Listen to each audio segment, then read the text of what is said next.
નમસ્કાર મિત્રો, હિન્દુ ધર્મમાં પૂજા પાઠ અને શુભ કાર્યો પર દીવો પ્રગટાવવામાં આવે છે.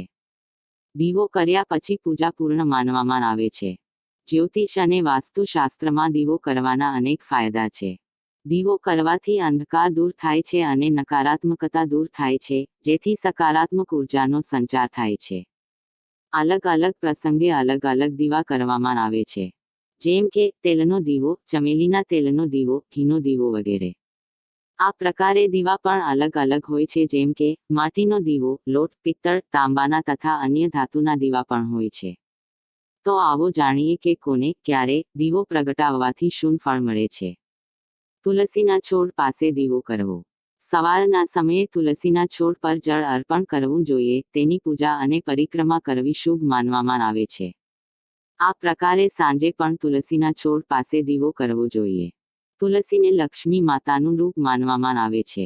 તુલસીના છોડ પાસે દીવો કરવાથી લક્ષ્મી અને ભગવાન વિષ્ણુ પ્રસન્ન થઈને સુખ, સંપત્તિ અને સૌભાગ્યના આશીર્વાદ આપે છે. તમામ દેવી દેવતા માટે અલગ અલગ દીવા. શનિદેવની પૂજા માટે સરસિયાના તેલનો દીવો સર્વશ્રેષ્ઠ માનવામાં આવે છે. આ પ્રકારે હનુમાનજીને ચમેલીના તેલનો દીવો કરવાથી પ્રસન્ન થાય છે. લક્ષ્મી માતાને પ્રસન્ન કરવા માટે ગાયના ઘીનો દીવો કરવો જોઈએ. ઉપરાંત વાસ્તુશાસ્ત્ર અને જ્યોતિષમાં દીવાના કેટલાક ઉપાય પણ જણાવવામાં આવ્યા છે. આ ઉપાય ખૂબ જ કારગર છે અને લાભકારી છે. ભગવાન ગણેશના આશીર્વાદ મેળવવા માટે 4 મુખી ગાયના ઘીનો દીવો પ્રગટાવવો. 4 મુખી એટલે કે ચારે બાજુથી આડી વાટ હોય તે આડી વાટનો દીવો પ્રગટાવવો જોઈએ. તેમજ ભગવાન ભૈરવને પ્રસન્ન કરવા માટે સરસવના તેલનો દીવો પ્રગટાવવામાં આવે છે. આ ઉપાય કરવાથી શત્રુઓનો ભય દૂર થાય છે. સાંજના સમયે ઘરના મુખ્ય દરવાજા પર દીવો કરો.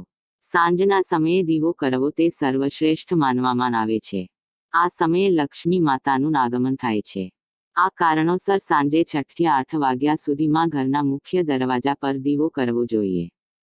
આ પ્રકારે કરવાથી ઘરમાં નકારાત્મક ઉર્જાનો પ્રવેશ થતો નથી. ઘરના મુખ્ય દ્વાર પર ગાયના ઘીનો દીવો કરવાથી લક્ષ્મી માતા પ્રસન્ન થાય છે અને ધન સંપત્તિ પ્રાપ્ત થાય છે.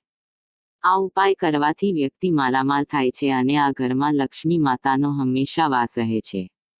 દીપ પ્રાગટય કરવું એ સંદેશ આપે છે કે આપણે અજ્ઞાનનો અંધકાર હટાવી જ્ઞાનના પ્રકાશ માટે પુરુષાર્થ કરીએ. હંમેશા 1, 3, 5 અને 7 એમ વિષમ સંખ્યામાં દીપ પ્રાગટ્ય કરવાથી વાતાવરણમાં સકારાત્મક ઉર્જા ઉત્પન્ન થાય છે. ગાયના ઘીનો દીવો શ્રેષ્ઠ માનવામાં આવે છે.